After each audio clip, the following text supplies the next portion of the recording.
I'm gonna point this corner out. Now, I will tell you this: we're not gonna stop on every corner, but corners are important, and most corners I've got something to talk about. Middle of the block, we may just keep walking, but this corner over here was very important in my life. You know, what's up with that? You weren't around in 1880. Well, that's right. And there wasn't anything over here in 1880. In fact, remember City Hall had stopped. There was a house right here. There was nothing right there.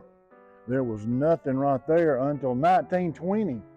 So this was a vacant corner for the first, 30 some odd years of Sheffield. And then the first thing that was built there was some storage type building. And in the early 30s, I'm thinking 34, 35, something like that, up until 1940, it was a car dealership that sold Nash cars. And there's two ways to say this name of a car. If you're a car person, you may know this better than me. Lafayette. You ever heard of a car called a Lafayette? In 1940, it would have been about as long as from here over yonder to my black truck. You know, it was one of them big long cars. That's where they were selling cars and working on cars right there. And that leads me to my connection. In 1941, my great uncle came with a partner. His name was Steverson, and he and Mr. Matthews created what became known as S&M Chevrolet. And the reason my connection is not just my great uncle. My great uncle ended up hiring my daddy to work in the Chevrolet dealership. He started out right after they came out of the Army, low on the totem pole, you know, just whatever job they could give him. Worked in the parts department for a couple of years, and they realized this old boy from the farm knows about vehicles and he knows about motors. And so at age 23, maybe 24, they made my daddy the service manager for the Chevrolet dealer in Sheffield. And I always thought, big deal, that's just the title. But he was in charge of about 12 or 15 mechanics. And the fact is, my great uncle's brother, who was older than my daddy, was already working in the service department. And they took his young guy out of the parts department, and the brother gave his young guy the boss's job over his own brother. I thought that was kind of unique. And so over the years, it changed hands. But I do have a picture that shows, y'all step close if you want to see the picture. This is S&M Chevrolet back in the day, and you can see, oh, that's not it. This is it. You can see the building, and it looks a little different now because part of the building was taken down back in the 80s. And just stop and think. A Chevrolet dealer on a downtown street corner. And this picture was taken looking this direction. It was taken down there in the middle of the street. There is a helicopter sitting right there because this was campaign time, and the guy that was running for governor came to campaign in downtown Sheffield. And so this is looking back up this direction, but the reason I'm showing this picture here is you see the Chevrolet, the bow tie emblem, and you see where it says S&M Chevrolet, so this is verifying. I'm not making this up. You wouldn't believe me if I did, you know. So anyway, it changed hands from S&M Chevrolet to Hester Chevrolet. My daddy stayed working there. Hester Chevrolet sold out to a guy by the name of Terry Smith. I was working there at Hester Chevrolet, and I was working at Terry Smith Chevrolet when I was going to college. And then I wasn't about to work at the Chevrolet place. Y'all looking at me like, what'd you do? Well, remember that big door over there, my daddy stood right inside that door. People would drive up and they'd blow their horn. In fact, there was a sign out there that said, please blow your horn, like in the wintertime when the door was down. If I was close by, I pushed that button. That's a big job. If there wasn't anybody blowing a horn, my daddy would find me something to do. Like, go wash that car, and it's 20 degrees outside, you know, and there was an inside car wash, thankfully. I wash cars year round, I cut grass year round, I move cars all over the place. I ran errands all over town, you know. If they had a car in Birmingham that we needed to swap, I did that kind of stuff too, you know. So I worked down here for 2.5 years while I was in college. And then my daddy decided that the guy, Terry Smith, that had bought it, he and my daddy weren't going to be able to work together, if y'all know what that means. My daddy didn't trust him, and he decided to leave. And my daddy moved down the street to a vacant car dealer and opened up his own repair service. And so that ended my relationship with a Chevrolet dealer. After Terry Smith closed it down, actually, it came all the way out to the curb out here. That whole front side that you saw where the Chevrolet emblem was has been torn down. Actually, it was the Salvation Army building, believe it or not, for a long time. And then Bob Love bought it when he bought Park Place. He bought that building, changed it over to an apartment area, and the back service department has been rented out numerous times to different entities. Inside right there where you see those columns back against the windows, out to this curb out here where those bushes are, that was the used car lot. There was probably 20 cars parked in there. You can't believe how, and of course cars were a little bit different then. Back in the 60s and 70s, they were big. And then you're talking about having to move them carefully to move those cars out. But anyway, here's the Chevrolet dealer. Okay, let's go. This was a very important locale in Sheffield. This is a very poor picture of what was here at Christmas time. And here is the colorized version of that picture. This stood right behind me where Not Elvis is standing now. Y'all know that's what this is called, Not Elvis. That's Not Elvis. And there's a girl in my neighborhood that they walk every Saturday, and she'll post, meet at Not Elvis. So this is Not Elvis. But before Not Elvis was there, this was Santa Claus's place. And in the holiday time, this was a big deal. And see if I could describe this for you. He stood about 30 feet high. And he was made out of paper mache, and he was in two parts, from his waist up and from his waist down. And this part, they set the feet up first and then lowered him down over the top of his waist. The reason I know that is that the bottom part was stored in the fire department. And the fire department, if y'all will step right over this way, the fire department when I was a kid was this gray building right down here. And the reason I was in the fire department is my best friend's daddy was a fireman who eventually became the fire chief. And so when we were growing up, you know, 8, 10 years old, his mom would come to see his daddy when he was spending the night over. And me and Tim would go in there and we'd climb on the fire trucks and we'd see the bottom of Santa Claus. I'm guessing, this is a guess now, Santa was developed, constructed back in the 40s.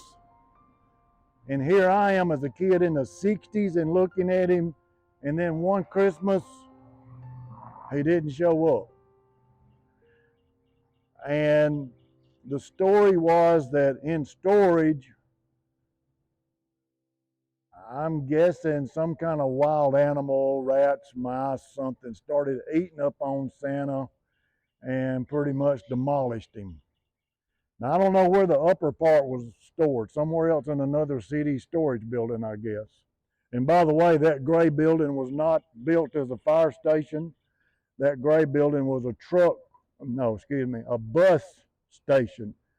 Not bus station, bus storage.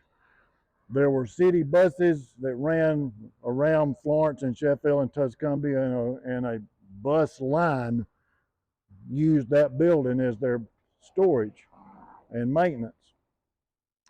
And then the question was, what's this building right here? This building right here dates to I'm gonna guess 26, I'm not looking in the book. It was built as the Chamber of Commerce building. Chamber of Commerce.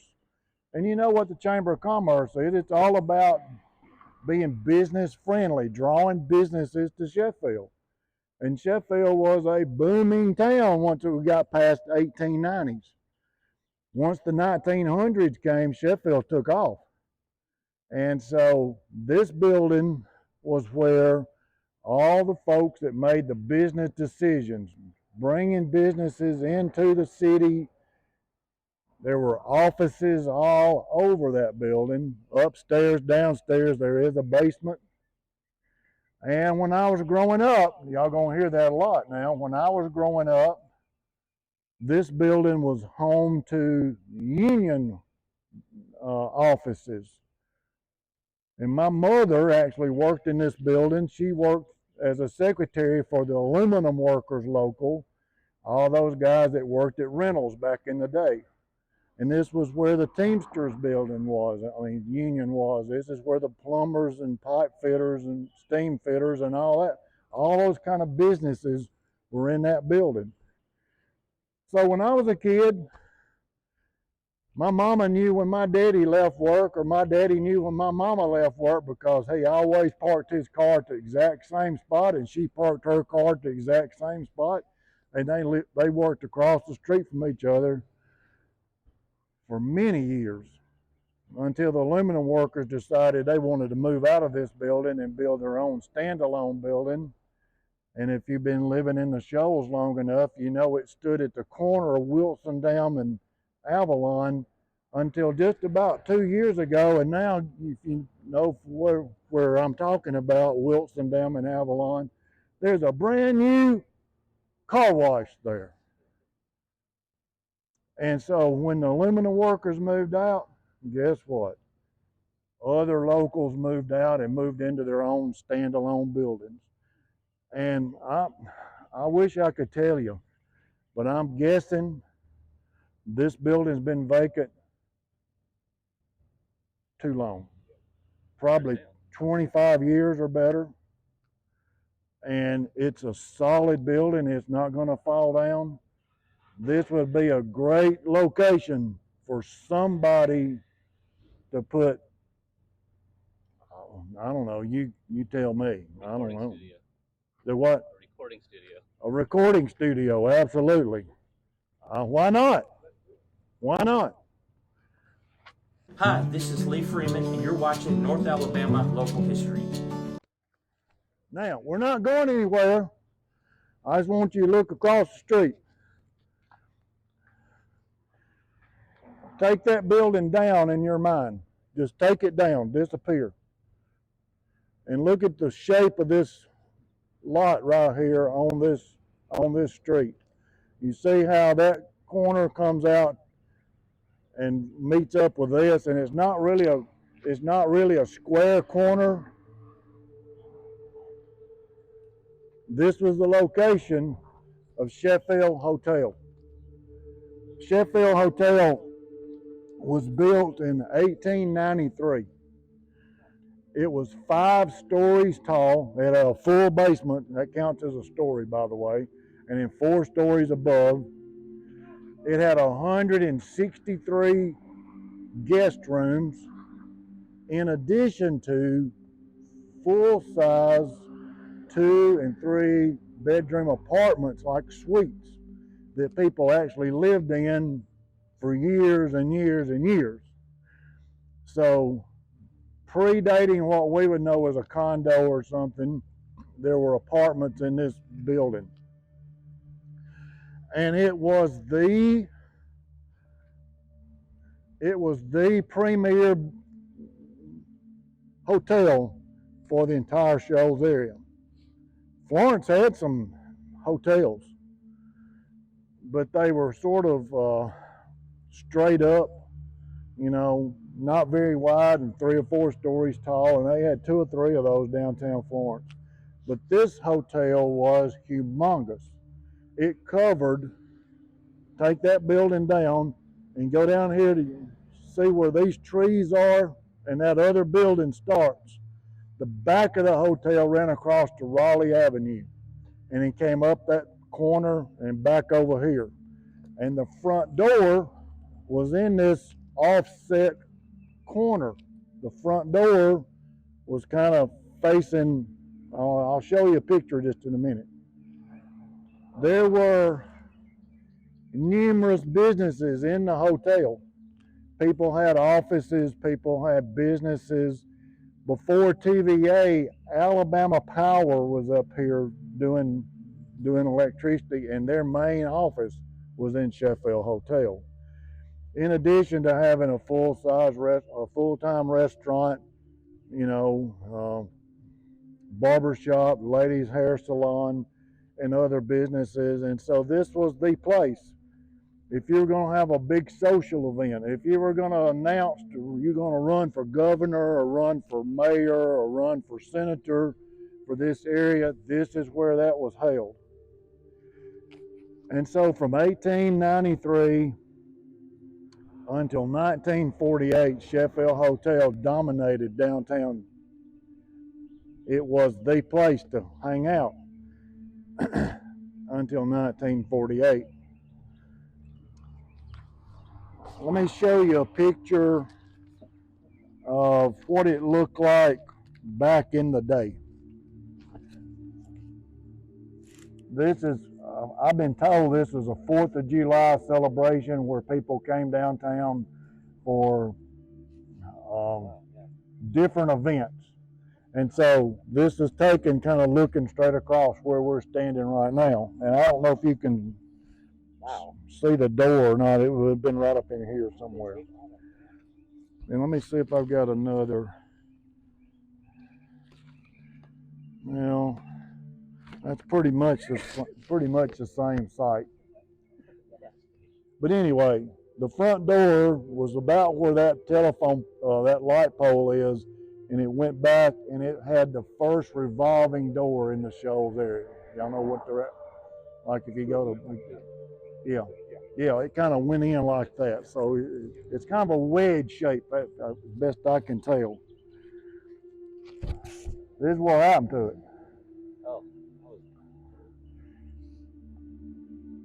Unfortunately,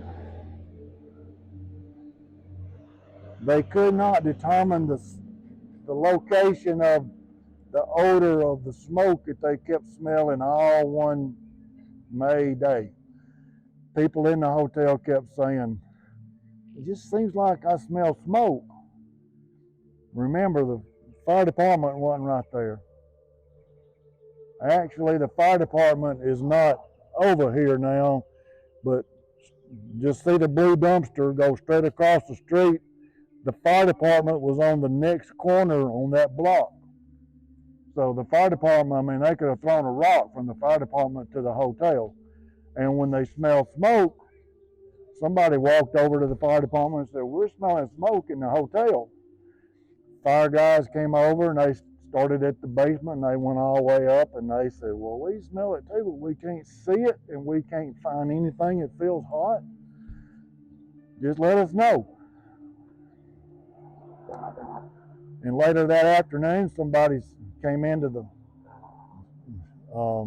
restaurant and said, I'm smelling smoke at the back of the kitchen. And so they called the fire guys, and they came over and they searched again. No luck. But that time they kept 2 firemen on site, and they just kept wandering around. They even admitted they smelled smoke, but they couldn't find it. And finally, about 9 o'clock, the chief sent word that y'all need to come on back over here to the firehouse. We can't just leave you over there all night long. And so there was all kind of activity going on. If you've been in the Shoals a long time, you may know that down here on the river bluff, on the river bank, not the bluff, at the river bank there was a Naval Reserve Training Center that transitioned over through the years to Muscle Shoals Sound to Cypress Moon, if y'all know where I'm talking about. There were guys down there, naval guys, looking for something to do at night, so they were hanging out at the hotel, and they were shooting pool, and they were just enjoying their time. It was a summer night, May night, or maybe early June, I'm not sure, but anyway, it was close to this time of year. And the hotel had plenty of people in it, not counting guests upstairs and everywhere. And so the fire guys left.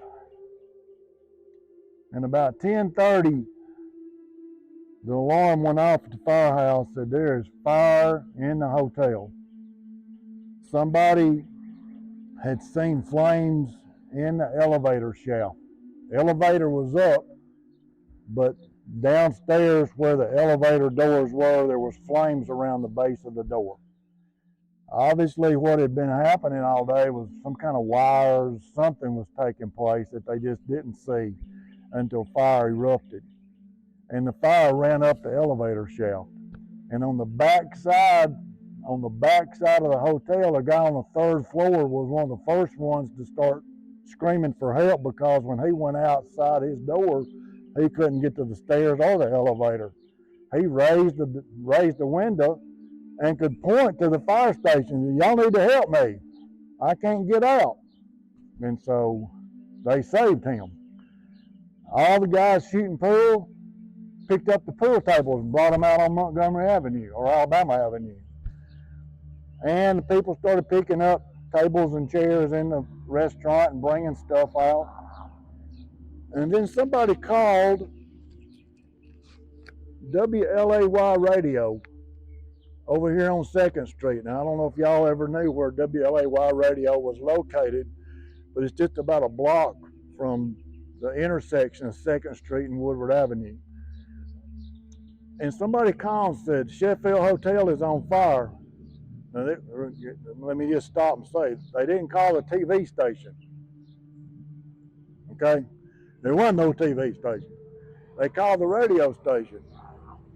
And the person they talked to was Dick Biddle, who started the TV station a few years later. Dick Biddle was an announcer over here, and they had a remote setup.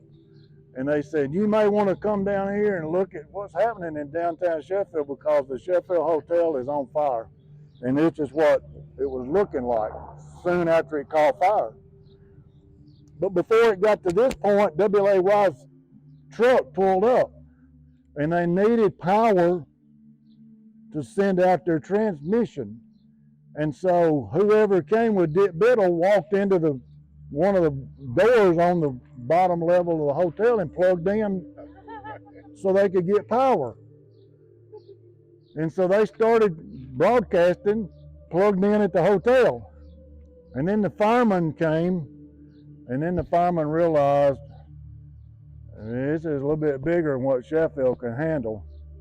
And so they put out calls to Tuscumbia and Florence, and TVA had a fire brigade, and Reynolds had a fire brigade, and anybody else that had a fire brigade sent help. And one guy stumbled over a cable and said, what the heck is this? And he looked over there, and it's going across the street to the radio truck. And y'all going to have to find someplace else to plug in. This place is not going to stand a whole lot longer. So they went off the air, unplugged, came over here and plugged in on this side of the street. That's what it looked like about midnight. And by the time daylight came, There wasn't nothing standing. There wasn't anything standing. Well, maybe a part of a wall.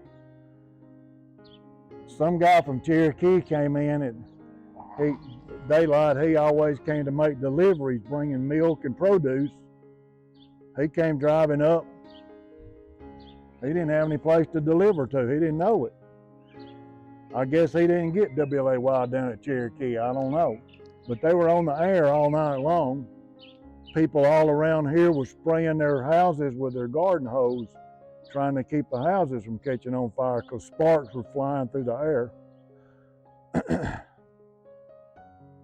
In the fire station, when I was visiting, prominent in that very front room in there where it was kind of like the foyer, the lobby, where the wives and husbands would visit, there were giant pictures, I'm talking 2 by 4 feet maybe, on the wall in different places, some like this and some of the aftermath. The aftermath remained for years. For years. They just put a big chain link fence around it and let it sit there. And finally, somebody decided folks that owned it needed to take it down and do something with that lot. And I'll just tell you, it's not common knowledge, but if you research like I did, and you don't have to research hard because I'm not a brilliant researcher, but if you know the name Martin, the Martin family owned the hotel. And the Martin family owned King Stove and Range, Martin Foundry. They were prominent people and they owned the hotel, and I don't know if they were in a squabble with insurance. In 1948, it was deemed a $500,000 loss. That's significant in 1948. So anyway, that was before my time. That's all I can tell you. I missed it by a couple of 2 years. Sheffield Hotel disappeared after, I don't know, 48 from 93. What is that? 7, 8, 55 years or so.